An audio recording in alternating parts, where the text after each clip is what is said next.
어제 밤 8시쯤에 제가 이렇게 TV를 잠깐 켰습니다. 그랬더니 KBS 일방송에서 무슨 종로 사진관이라는 그런 프로가 있더라고요. 종로 사진관. 차인표가 진행을 하는데 그 프로는 이제 국가나 이렇게 또 다른 사람들을 위해서 묵묵히 봉사하는 사람들의 선행을 이렇게 알리고 대화하고 또 사진을 찍어주는 그런 프로더라고요, 보니까. 근데 어제 보니까 그 강봉희라는 사람이 마지막에 등장을 하더라고요. 강봉희. 이 사람은 나이가 보니까 한 70 가까이 된 것 같아요. 그런데 그가 약 20여 년 전에 그 암에 걸려가지고 3개월 시한부 판정을 받았답니다. 어떤 암인지는 얘기 안 하는데 3개월 시한부 판정을 받았대요. 그래서 자기가 이제 병원에 이렇게 입원해 있는데 그 입원실 바로 옆에 장례식장이 있었답니다. 장례식장에서 그 장례가 나가는 그런 모습들을 이렇게 보면서 그가 어떤 생각을 했는고 하니, 야, 만일 내가 여기서 만일에 살아나갈 수 있으면은 내가 그 무연고 또는 행여병자 또는 그 독거노인들 그런 분들의 장례를 좀 내가 도와드려야 되겠다. 그런 생각을 했다고 그래요. 근데 텔레비에서 이제 보통 종교 색채가 나지 않잖아요. 그죠? 근데 제가 가만히 보니까 기독교인 같았어요. 보니까. 그래 이제 병원에서 이제 3개월 남았으니까 나가서 실컷 잘 먹고 뭐 하고 싶은 거 하라고 이제 퇴원을 시켰다고 그래요. 그 퇴원을 했는데 우연히 신문을 보니까 신문에 그 장례 지도사를 그 모집하는 장례 지도사 교육을 시키는 평생 그 교육원 광고가 눈에 띄더라는 거예요. 그래서 자기가 그 병원에서 생각했던 거 생각나서 그래 그럼 내가 저걸 좀 교육받아가지고 내가 생각했던 대로 그 일을 해야 되겠다. 그리고 1년 동안 학교 다니면서 장례 지도사 교육을 열심히 잘 받고 나서 자격증도 따고 나중에 자기가 막 이제 광고를 했답니다. 대구 사는 사람인데 이제 이런 자기가 장례를 봉사하고 싶다. 그렇게 해서 18년 동안이나 지금 장례 봉사를 하고 있대요. 자기 직업은 장례 지도사라고 그러더라고요. 근데 이제 돈을 일전도 안 받고 그런 어려운 사람들을 위해서 완전히 봉사하고 그러고 있다고 그래요. 그러니까 누가 돈을 주면 자기는 안 해준대요. 그러면서 그 사람이 그 장례 지도사 일을 하면서 자기 몸이 굉장히 말랐었는데 키를 1m 80에다가 56kg 말랐었는데 그걸 하면서 점점 자기 몸에 살이 붙더래요. 힘이 나더래요. 그래가지고 18년 동안 지금까지 그 장례 지도사를 하면서 많은 사람들을 자기가 장례를 치렀다고 이렇게 고백을 하더라고요. 제가 이제 그 얘기를 이렇게 들으면서 저도 많은 생각을 하게 되었습니다. 어차피 자기는 이제 3개월밖에 못 살 목숨인데 거기서 이제 막연하게 만약에 내가 더 살 수 있다면은 내가 저런 불쌍한 사람들을 장례를 내가 도와주는 그 일을 하고 내가 살고 싶다. 이런 생각을 했더니 그때부터 자기의 몸에 이상한 증상이 나타나는데 살이 찌기 시작하더래요. 그러더니 이제 그러면서 장례를 막 도와주면서 자기 병이 다 완치가 됐다는 거예요. 그래가지고 지금 아주 건강하더라고 보니까. 그러니까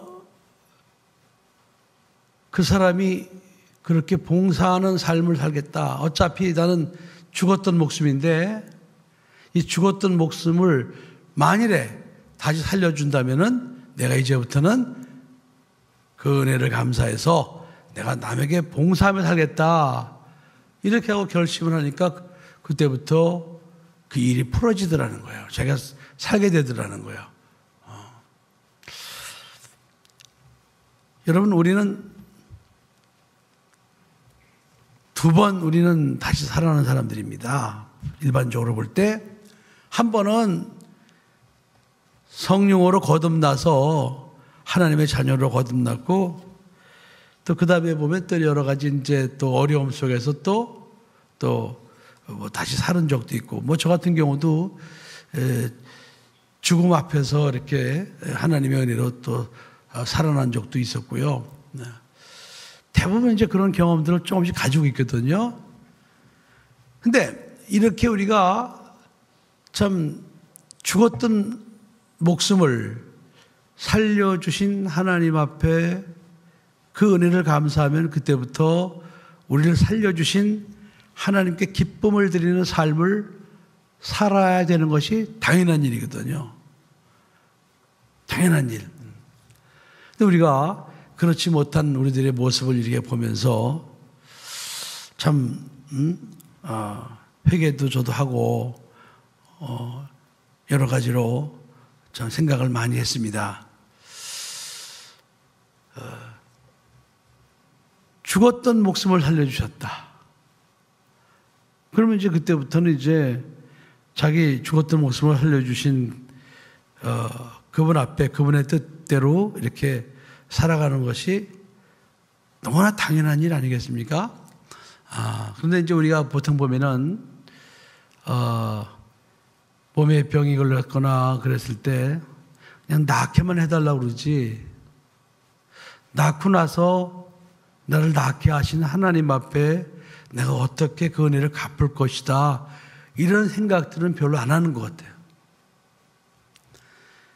그러니까 뭐 화장실 들어갈 때하고 나올 때 다르다고 그 하나님 앞에 받은 그 은혜를 감사하는 삶을 살아야 마땅한데 세월이 지나면 그렇게 살지 못하고 언제 자기가 그런 어려운 일을 당했었느냐 생각하면서 까맣게 잊어버리고 그때부터 또 마찬가지로 옛날처럼 자기 육신을 위해서 자기 몸을 위해서 자기 가족을 위해서 자기 육신의 영달만을 위해서 살아가는 우리들의 그 모습을 이렇게 보면서 참 우리는 왜 이렇게 살아야 될까 하는 그런 생각을 저부터 하게 되었습니다. 성령으로 거듭났어요. 그리고 살아가면서 우리는 또 얼마나 많은 어려움을 겪고 그때마다 하나님 앞에 기도하고 그래서 하나님의 은혜로 우리가 그 어려움 속에서 벗어나고 사는데 그 어려움 속에서 벗어났을 때 그때부터라도 그 하나님의 은혜에 감사하며 하나님께 초점을 맞추고 하나님을 사랑함으로 우리가 살아간다면은 하나님께서 우리의 삶을 더 기름지고 더 행복하게 해주실 텐데 하는 그런 생각을 해보게 되었습니다. 하나님께서는 많은 사람들 중에서 이스라엘 백성을 사랑하셨습니다. 그래서 이스라엘 백성들에게 주신 것이 바로 하나님의 계명입니다. 계명. 그 계명은 마음을 다하고 목숨을 다하고 뜻을 다하여 주 너희 하나님을 사랑하라. 이것이 크고 첫째 되는 계명이고 둘째는 그와 같으니 네 이웃을 내 몸과 같이 사랑하라 하셨으니 이것이 온 율법과 선지자의 강령이니라 그랬습니다. 근데 여기서 우리가 예수님께서 말씀하신 네 이웃을 내 몸과 같이 사랑하라 했을 때 그 네 이웃은 우리가 일반적으로 생각하는 그런 이웃이 아닙니다.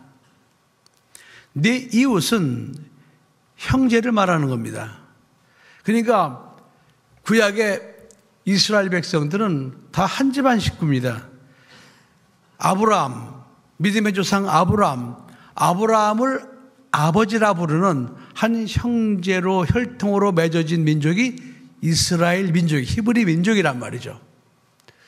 그래서 하나님께서 그들에게 계명을 주시면서 너 형제를 사랑해야 된다.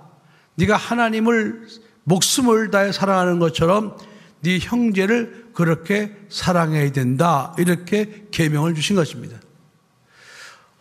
오늘날 예수 믿는 사람들 중에 이 형제와 이웃을 구분하지 못해서 그냥 모든 사람을 사랑하라고 그렇게 말씀하셨다고 착각하는 사람들이 있어요. 그 어떤 사람들은 재산이 많으면 그 재산을 유산으로 물려줄 때 형제와 상관이 없는 그냥 사회를 위해서 재산을 갖다가 이렇게 도네이션 하는 그런 예수 믿는 사람들도 왕왕 볼 수가 있습니다. 예수 믿는 사람들은 그 유산을 물려줄 때 그 유산이 하나님이 기뻐하시는 곳에 쓰임받기 위한 그 유산을 물려줘야 되거든요.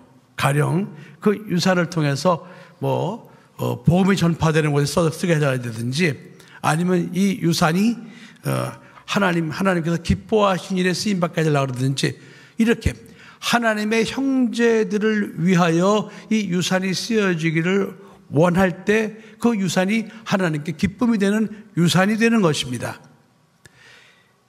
여러분, 만일에 그 이웃을 일반 사람들이 생각하는 것처럼 사회구원 이렇게 생각한다면은 구약에 왜 하나님께서 하나님의 백성이 아닌 사람들을 그렇게 잔인하게 죽이라고 하셨겠습니까?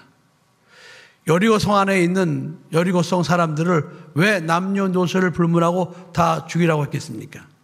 왜 아말렉에 있는 사람들을 갖다가 남녀노소를 불문하고 다 죽이라고 했겠습니까? 왜 이스라엘 백성이라 할지라도 금송아지를 만든 그들을 왜 죽이라고 했겠습니까? 하나님의 계명은요, 형제들을 위한 계명이었어요.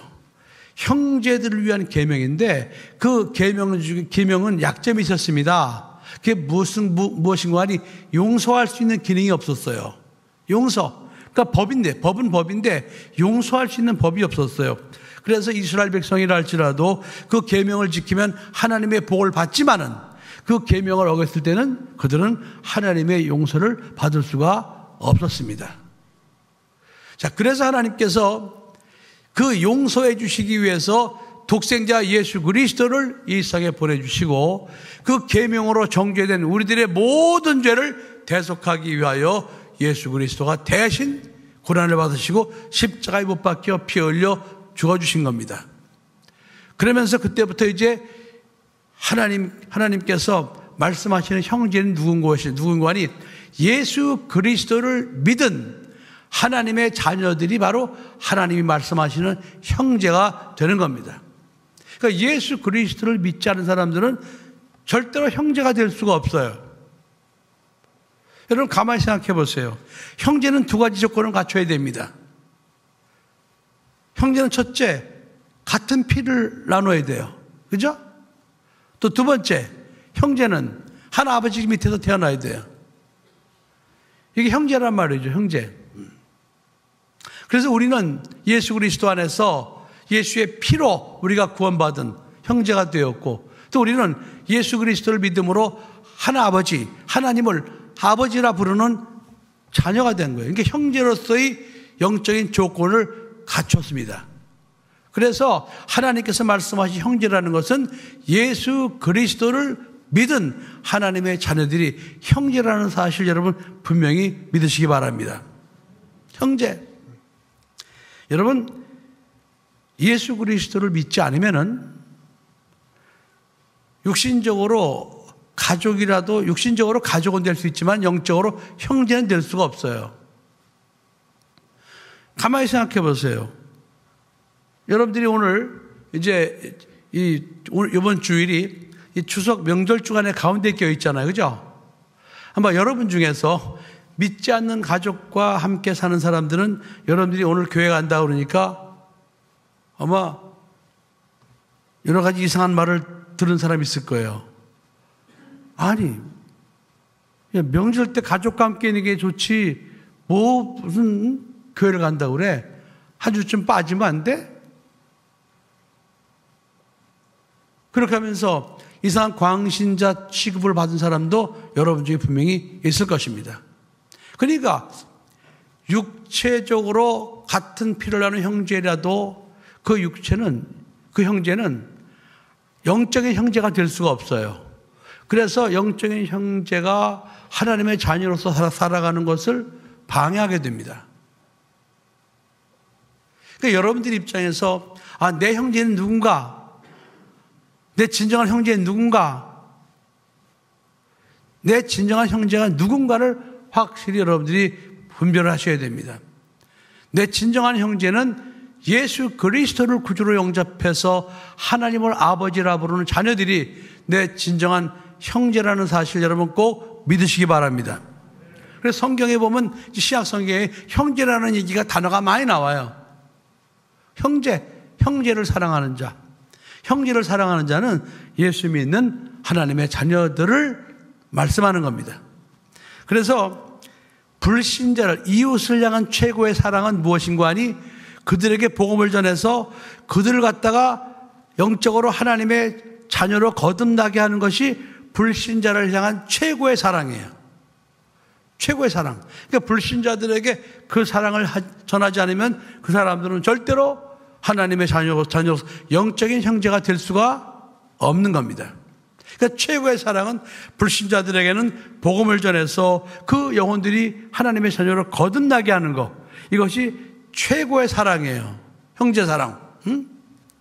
그리고 그 다음부터는 이제 우리는 예수를 믿은 하나님의 자녀들끼리의 그 사랑을 아낌없이 해야 되는 겁니다. 그 사랑을 하지 않으면 하나님이 엄청 싫어하셔요. 이후 여호와를 막론하고 형제끼리는 서로 사랑하라. 내가 너희를 사랑한 것 같이 너희도 서로 사랑하라. 이것이 예수님께서 주신 새 계명입니다. 이후 여호와를 막론하고. 그래서 마태복음 18장 21절로 22절에 보면 베드로가 예수님께 이렇게 묻습니다. 주여, 형제가 내게 죄를 범하면 몇 번이나 용서해 주오리까? 그랬습니다. 7번? 이렇게 정말 아주 큰 자기가 관용을 베풀듯이 그렇게 예수님께 물었습니다. 그랬더니 예수님께서 말씀하시기를 70번씩 7번이라도 용서해 주어라 그랬습니다. 다시 말하면 너는 무한히 용서해 주어라. 네 형제가 네게 와서 잘못했다고 그러면은 너는 무한정 용서해 줘야 된다. 너는 네가 형제를 정죄할 권한이 있다 없다? 없다는 거예요. 왜? 너도 용서받은 자니까. 그 말씀에 이어서 예수님께서 그 비유를 말씀하시는데 어떤 주인에게 1만 달란트 빚진 자가 있었습니다.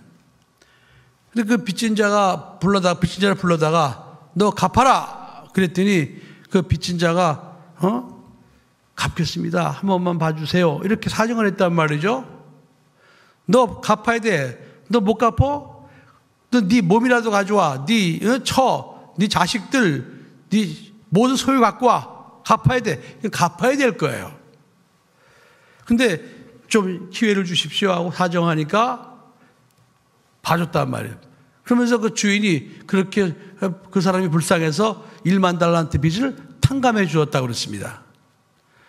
그랬더니 탕감받은 그 종이 이렇게 나가면서 자기한테 100데나리온 빚진 자를 만난 거예요. 그래서 그를 붙들고 너 빚 갚아 그랬단 말이죠. 그러니까 그 100데나리온 빚진 자가 갚을 테니까 여유를 좀 주세요 그랬단 말이죠. 그랬더니 그 100데나리온 빚진 자 갖다가 옥에 가둬라. 그래서 옥에 가둬버렸어요. 그랬더니 그 동관 같은 일하는 사람들이 그걸 알고 주인한테 가서 그 사실을 얘기한 거예요. 그랬더니 그 주인이 그 얘기를 듣자마자 그 1만 달란트 탕감받은 그걸 다 불러라. 그래가지고 내가 너에게 이렇게 1만 달란트 빚을 탕감을 시켜줬는데 너는 너한테 100데나리온 빚진 자를 빚을 탕감 못 시켜줘? 그래가지고 그를 갚을 때까지 옥에 가둬버렸습니다. 그러니까 이어진 말씀이에요. 이어진 말씀. 여러분, 1만 달란트와 100데나리온. 이거는 엄청난 액수의 차이입니다. 1달란트는 6,000데나리온이에요. 그럼 1데나리온은 그때 노동자의 하루 품삯이었습니다. 그러면은 1달란트는 20년간 주 5일 근무하면서 20년간 벌어야 되는 돈이에요. 근데 그게 1만 달란트면 몇 년 벌어야 되는 건지 아십니까? 20만 년. 20만 년을 갖다가 일해서 벌어야 되는 돈이 바로 1만 달란트예요. 그러니까 도저히 갚을 수가 없잖아요. 20년 살 수도 없거니와. 그런 걸 탕감해 줬단 말이죠. 다시 말하면 우리가 하나님 앞에 지었던 죄가 바로 그 1만 달란트와 같은 죄였다 이 말이에요. 갚을 수가 없어요. 근데 우리가 그 죄를 하나님으로부터 용서받은 자들입니다. 그런데 우리가 살아가면서 자기한테 100데나리온 빚진 자를 갖다가 용서해 주지 않는다면은 그건 하나님 앞에 그건 배은망덕한 자가 되는 것이고 그는 용서받을 수가 없는 자가 되겠죠.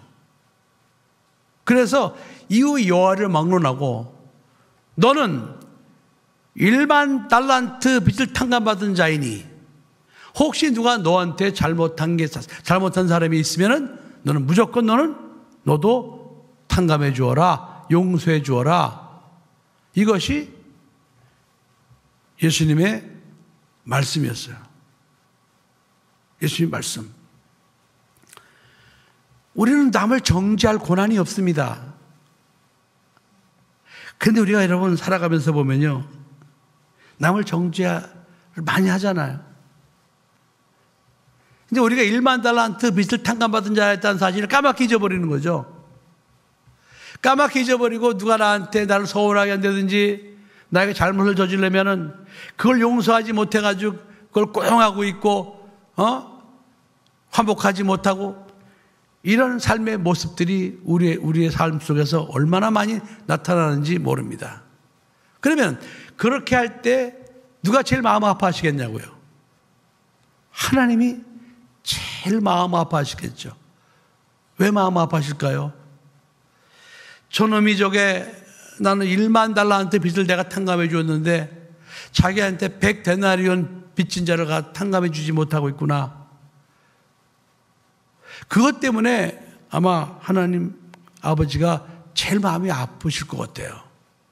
그래서 우리는 하나님 아버지의 마음을 아프게 해드리지 않기 위해서라도 이런 사실을 깨닫고 우리가 하나님을 사랑하는 것이 곧 형제를 사랑하는 것으로 우리가 표출이 되어야 됩니다. 이웃여를 막론하고 자, 오늘 본문에 보면은 이제 베드로가 예수님을 3번이나 모른다고 부정을 하고 도망을 가가지고 갈릴리 바다에서 이제 고기를 잡고 있다가 거기서 부활하신 예수님 만나게 됩니다. 예수님 만나가지고 예수님과 이제 조반을 먹고 나서 예수님께서 베드로에게 묻습니다. 요한에도 시몬아, 네가 나를 다른 사람보다 더 사랑하느냐 그랬습니다. 첫 번째 질문은 그냥 사랑하느냐가 아니었어요. 다른 사람들보다 네가 나를 더 사랑하느냐 그랬어요. 그러니까 이 사랑이라는 것은 다 똑같지 않거든요. 사랑의 양은 전부 달라요. 그죠? 사랑의 양은 절대 똑같을 수가 없습니다. 다 달라요. 사랑의 양이. 예수님께서 네가 저 다른 사람들보다 더 나를 사랑할 수 있느냐? 이렇게 물으셨단 말이죠. 여기서 이 사랑이라는 것은 아가페 사랑입니다. 내가 너를 조건 없이 사랑한 것처럼 너도 나를 조건 없이 사랑할 수 있겠느냐? 이렇게 물으신 거예요. 다른 사람들보다 더 네가 조건 없이 나를 사랑할 수 있겠느냐?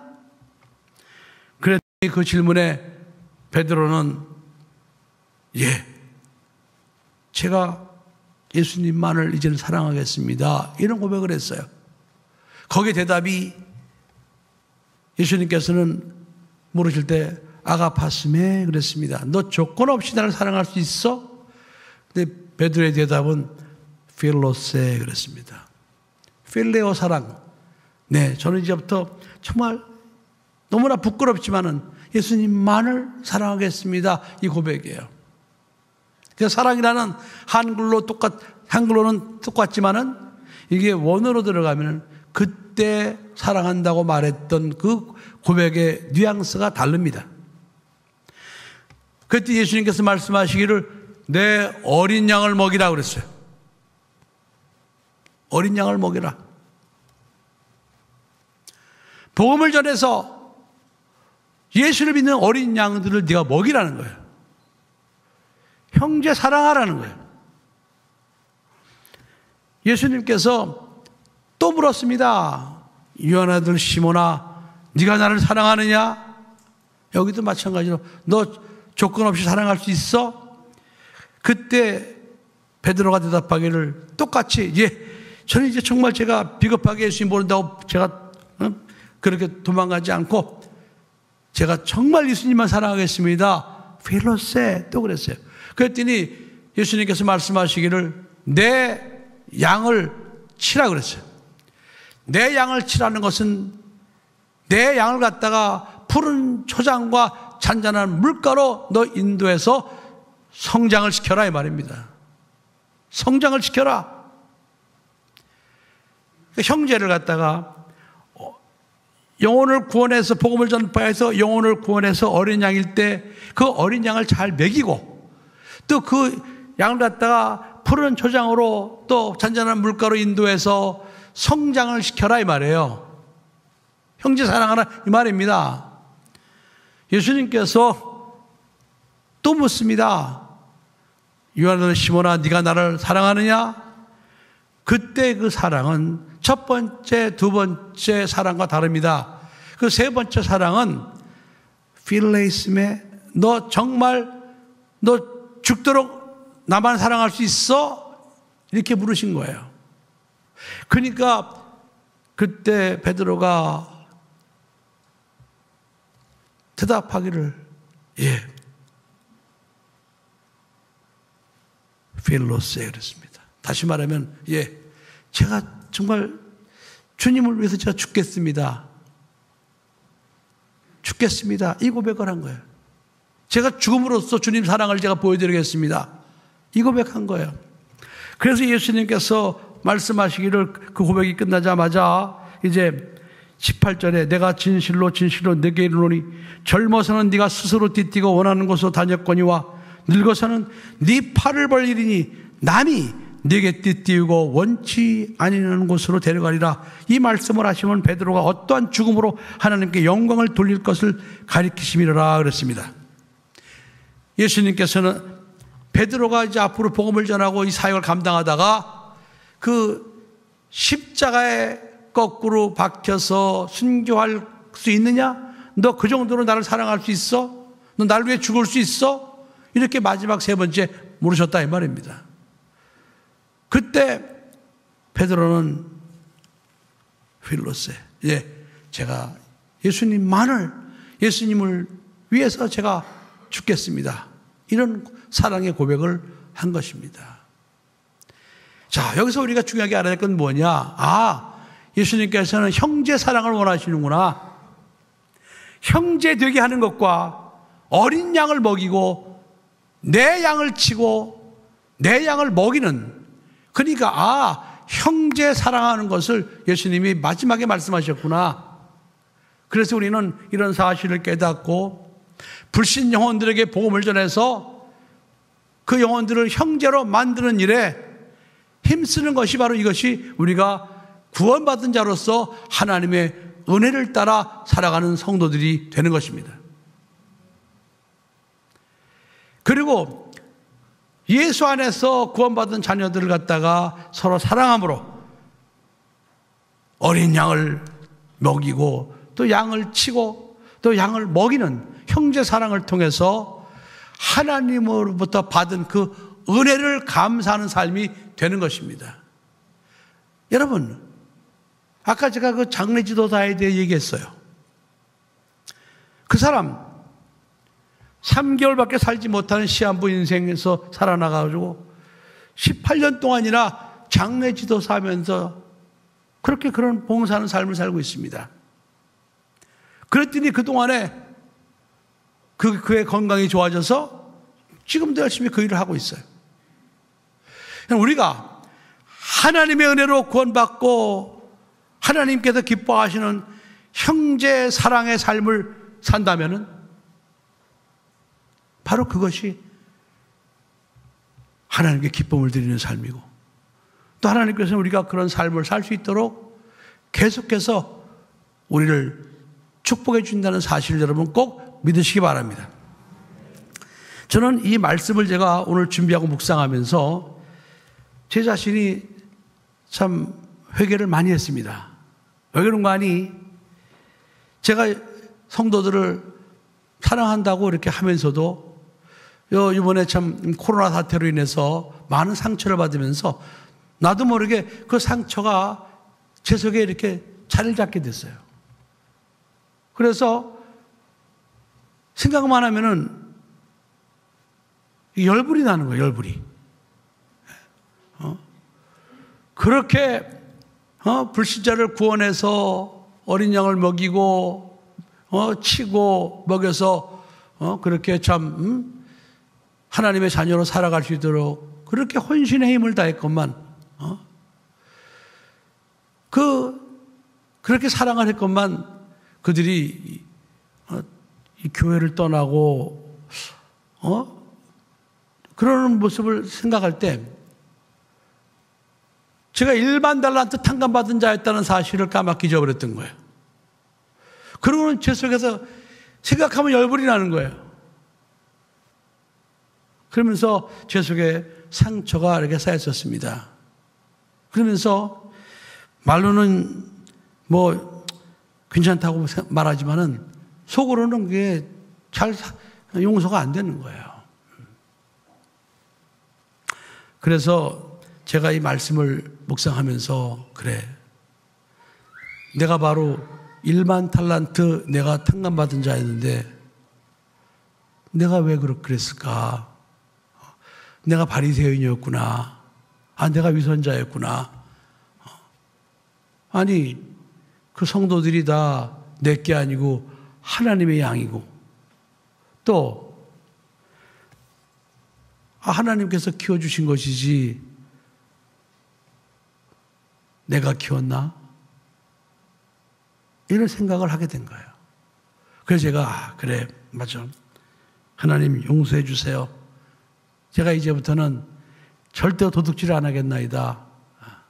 절대로 그런 생각을 안 하겠나이다 하면서 이렇게 정말 그 축복할 수 있는 그런 마음이 생기더라고요. 여러분, 우리는 하나님의 말씀이 우리에게 가슴속에 올 때 그 말씀에 순종하고 말씀대로 나를 맡길 수 있는 그런 영적인 사람이 돼야 됩니다. 그게 되지 않으면 위선자가 되는 거죠. 위선자. 사람이 자기한테 잘못했으면 얼마나 잘못했겠습니까? 우리가 하나님 앞에 잘못한 것만큼 잘못했겠습니까, 여러분? 그렇지 않잖아요, 그죠? 그래서 오늘 우리 모두가 이제부터 형제를 더 사랑합시다. 진실한 마음으로 사랑합시다. 우리 마음속에 어느 한 구석에서도 형제를 미워하는 마음이 자리 잡지 못하도록 우리가 회개하고 쫓아냅시다. 그래서 하나님 아버지께서 기뻐하시고 또 하나님 아버지께서 우리의 삶을 더 축복하시는 그런 아름다운 성도들이 되기를 예수의 이름으로 축복합니다. 기도하시겠습니다. 우리